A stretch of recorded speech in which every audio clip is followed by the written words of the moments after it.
بسم اللہ الرحمن الرحیم۔ السلام علیکم ورحمۃ اللہ وبرکاتہ۔ معزز سامعین کرام، آج ہم آپ کے سامنے ایک بہترین پاورفل اور مجرب وظیفہ لے کے حاضر ہوئے ہیں۔ آج کی ویڈیو خصوصاً ان لوگوں کے لیے ہے جو لوگ اکثر یہ کہا کرتے ہیں کہ مالی مشکلات کا شکار ہیں، جادو جنات بندش کے اندر جکڑے ہوئے ہیں، لاکھوں روپے کا ہمارے اوپر قرض ہے اور ان کا کاروبار ترقی نہیں کر رہا، اور وہ چاہتے ہیں کہ ہماری دعائیں قبول ہوں اور ہم روز بروز ترقی کریں۔ تو آج کی ویڈیو خصوصاً ان لوگوں کے لیے ہے۔ محترم ناظرین کرام، اس ویڈیو کو مکمل سننے کے بعد آج کی اس ویڈیو کے اندر جو بہترین پاورفل وظیفہ ہم آپ کو بتائیں گے، اس کو اگر آپ یقین کے ساتھ، پختہ یقین کے ساتھ صرف اور صرف ایک بار کر لیں تو انشاءاللہ تعالی ساری مشکلات ختم ہو جائیں گی۔ جتنی بھی مشکلات ہیں، ٹینشنیں ہیں، ڈپریشن کا شکار ہیں، تو آج کی اس ویڈیو کو سننے کے بعد انشاءاللہ تعالی وہ دور ہو جائیں گی۔ معزز سامعین کرام، اس لیے ویڈیو کو سٹارٹ سے لے کے اینڈ تک سنیے گا۔ ہم آپ کو ایک ایسا طریقہ بتائیں گے جس کے مطابق جن لوگوں نے کیا ان کی زندگیاں بدلی ہیں۔ ہمارے پاس یہ سوالات اکثر آتے رہتے ہیں کہ حضرت آپ کہتے ہیں کہ ایک بار کریں تو زندگی بدل جائے گی، لیکن ہم تو کرتے ہیں لیکن کوئی اثر نہیں دکھتا۔ معزز سامعین کرام، اس بات کو اپنے ذہن کے اندر بٹھا لیں کہ ایسے لوگ بھی ہیں کہ جنہوں نے اس وظیفے کو کیا ان کی زندگیاں بدلی، اور معزز سامعین کرام پھر ان لوگوں نے ہمیں بھی بتایا کہ ہم نے اس طرح سے کیا، اس طرح پختہ یقین کے ساتھ کیا تو آج ہماری جو مشکلات تھی وہ ختم ہو چکی ہیں اور دعائیں دیتے پھرتے ہیں۔ معزز سامعین کرام، آپ نے وہ عمل جو ہے اس کو کرنے سے پہلے جو کام کیے جاتے ہیں ان کو سننا ہے تاکہ آپ کا عمل بھی قبول ہو جائے۔ معزز سامعین کرام، بلا ٹائم ویسٹ کیے شروع کرتے ہیں آج کے اس نایاب، مجرب اور آزمودہ وظیفہ کو۔ سب سے پہلے آپ لوگوں نے اپنے ذہن سے اس بات کو نکال لینا ہے کہ بھائی ہمارے وظائف اثر نہیں کرتے، کیونکہ یہ ہماری ایک غلط سوچ ہے جو آج کل پھیلتی جا رہی ہے۔ دیکھیں، اللہ رب العزت خود فرماتے ہیں جب بھی مشکلات آئے میرے قرآن کو کھولو پڑھو تو اس کے اندر اس کا حل موجود ہے۔ تو پھر ہمارا جو ذہن ہے یہ اس طرح نہیں بنا ہوا۔ آج کے اس ویڈیو کے اندر میں آپ کو یہ بتاؤں گا، یہ طریقہ بتاؤں گا، اس کو سنیں، اس کے بعد اس عمل کو کریں تو پھر انشاءاللہ تعالی آپ کی زندگی بدلے گی، اپنی آنکھوں سے دیکھیں گے۔ سب سے پہلا کام کہ آپ نے اپنے ذہن کے اندر اس بات کو بٹھا لینا ہے کہ انشاءاللہ تعالی میرے اس وظیفے کے کرنے کے بعد میری جو بھی مشکلات ہے، جو بھی ٹینشن ہے، جس چیز کے لیے آپ یہ وظیفہ کر رہے ہیں، وہ حاجت، وہ تمنا وہ پوری ہو جائے گی۔ اب معزز سامعین کرام، آپ لوگوں نے یہ 3 کام کرنے ہیں۔ کون سے؟ نمبر 1، پہلا کام کہ آپ نے اللہ کی راہ میں صدقہ دینا ہے۔ اب اکثر لوگ یہ پوچھتے ہیں کہ حضرت ہم صدقہ دیں کتنا اور کس کو دیں، کون مستحق ہے، کون حقدار ہے صدقہ دینے کا اور لینے کا؟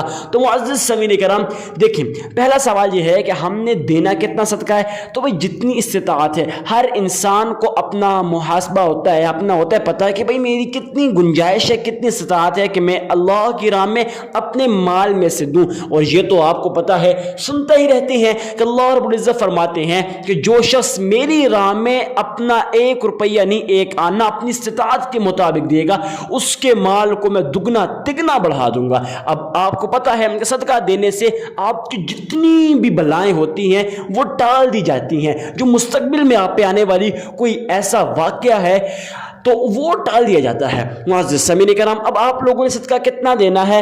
اپنی استطاعت کے مطابق دینا ہے، جتنی بھی آپ کی استطاعت ہو۔ لیکن ایک بات یاد رکھیے گا معزز سامعین کرام، ہم لوگ ایسے ہیں کہ صدقہ تو دیتے ہیں، ہم بڑھ چڑھ کے اللہ کی راہ میں مال تو خرچ کرتے ہیں، لیکن اس طرح سے کرتے ہیں کہ ہمارا وہ صدقہ بھی قبول نہیں ہوتا۔ وہ کون سا طریقہ ہے جس سے ہمارا صدقہ قبول نہیں ہوتا؟ آئیے سنتے ہیں۔ وہ بات وہ ذہن کے اندر ہم بٹھا لیتے ہیں کہ جب میں یہ صدقہ دوں گا ہم کسی ایسے شخص کو دیتے ہیں کہ جو اس کا حقیقتاً مستحق نہیں ہوتا، اگر ہو بھی تو وہ آپ کا کوئی ایسا آدمی ہوتا ہے کہ جس کے ذہن میں یہ بات آئے گی کہ یہ تو بڑا سخی ہے، یہ بڑا متقی پرہیزگار ہے۔ جب ایسی بات ذہن میں آتی ہے تو یہ صدقہ آپ کا قبول نہیں ہوتا۔ اب آپ کے ذہن میں دکھاوا آ گیا، ریاکاری آ گئی، یہ نیت آ گئی کہ بھائی لوگ مجھے اللہ کا ولی کہیں گے، سخی متقی متقی پرہیزگار کہیں گے تو ایسا صدقہ قبول نہیں ہوتا۔ محترم ناظرین کرام، آپ نے ایسا صدقہ دینا ہے کہ آپ کو بھی پتہ نہ ہو، آپ کو پتہ نہ ہونے سے مراد یہ ہے کہ بس ایک بار صدقہ دیں اس کو بھول جائے۔ جب بھولیں گے انشاءاللہ تعالی اللہ کی رضا کی خاطر اگر صدقہ دیا ہوگا تو یہ صدقہ آپ کا قبول ہوگا، آپ کے مال میں اضافہ ہوگا، ٹھیک ہے۔ اب آپ لوگوں نے صدقہ دینا کس کو ہے؟ تو سب سے پہلے اپنے رشتہ دار، عزیز و اقارب، پھر آپ نے دوستوں کے اندر، قریبی پڑوسی، محلہ، جہاں جہاں دیکھیں آپ کوئی غریب ہے ان میں سے کسی ایسے کو دیکھیں جو حقیقتاً آپ کے صدقے کا محتاج ہے، اس کی زندگی کے اندر آسانی ہو سکتی ہے، زندگی کے اندر آسانی پھیلائیں اور آسانیاں پائیں سے مراد یہ ہے کہ اللہ رب العزت جب آپ کسی کے لیے آسانی پیدا کرتے ہیں وہ آپ کے لیے آسانی پیدا کرتے ہیں، ٹھیک ہے۔ اب آپ نے صدقہ دے دیا، اس کے بعد دوسرا کام یہ کرنا ہے کہ اللہ کی رضا کی خاطر 3 بار محمد مصطفیٰ احمد مجتبی رسول عربی صلی اللہ علیہ وسلم پر آپ نے درود پاک پڑھنا ہے۔ درود پاک کی کافی فضیلت ہے، برکات ہے، انوارات ہیں، احسانات ہیں کہ جب آپ اس کو پڑھتے ہیں تو آپ ایک بار درود پاک پڑھتے ہیں تو آپ کی زندگی بدل جاتی ہے۔ ہمارے شیخ کہا کرتے ہیں کہ جو شخص درود پاک کو اپنی زندگی کا معمول بنا لیتا ہے اللہ رب العزت اس کی ساری کی ساری پریشانیوں کو دور کر دیتے ہیں۔ اب آپ نے درود پاک کتنی بار پڑھنا ہے؟ 3 بار پڑھنا ہے۔ کون سا درود پاک پڑھنا ہے؟ نماز والا درود پاک آپ پڑھ سکتے ہیں۔ اس کے بعد آپ نے یہ نایاب، مجرب، آزمودہ اور پاورفل وظیفہ کرنا ہے۔ کون سا وظیفہ؟ جس کی میں نے اتنی باتیں کی، اتنے فضائل و برکات میں نے آپ کے سامنے رکھے، بیان کیے، آپ نے سنا، تو وہ درود پاک ہے سم بکم عمی فہم لا یرجعون، 41 مرتبہ پڑھ لینا ہے۔ اس کے بعد یا لطیف 1001 مرتبہ اور سورہ قریش کو آپ نے 11 مرتبہ پڑھ لینا ہے۔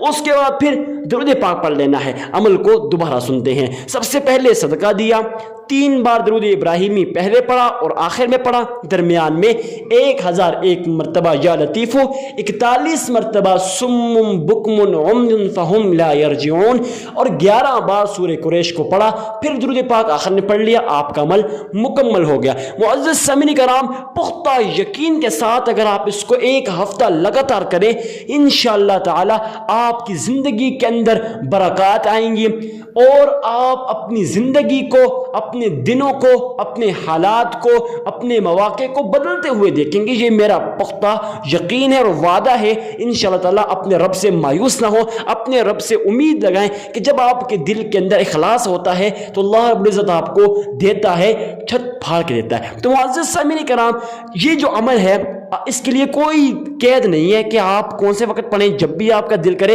جب بھی ایسی جگہ میں ہو جہاں تنہا ہے، جہاں آپ کا تعلق آپ کے رب کے ساتھ جڑا ہوا ہے، وہاں بیٹھ کے اس کو کریں تاکہ آپ کے ذہن میں یہ بات نہ ہے کہ بھئی میں یہ عمل کروں تو لوگ مجھے دیکھیں، لوگ کہیں گے یار یہ تو اللہ کی طرف متوجہ ہے اور اس نے اپنا تعلق اللہ کے ساتھ بنایا ہے۔ اس طرح انسان کے دل کے اندر ریاکاری آتی ہے۔ تو محترم ناظرین کرام، اس ویڈیو کو صدقہ جاریہ سمجھ کر اپنے عزیزوں تک لازمی شیئر کیجیے گا۔ ملتے ہیں کسی نیکسٹ ویڈیو میں، اجازت دیجیے اپنے بھائی کو، تب تک کے لیے اللہ حافظ۔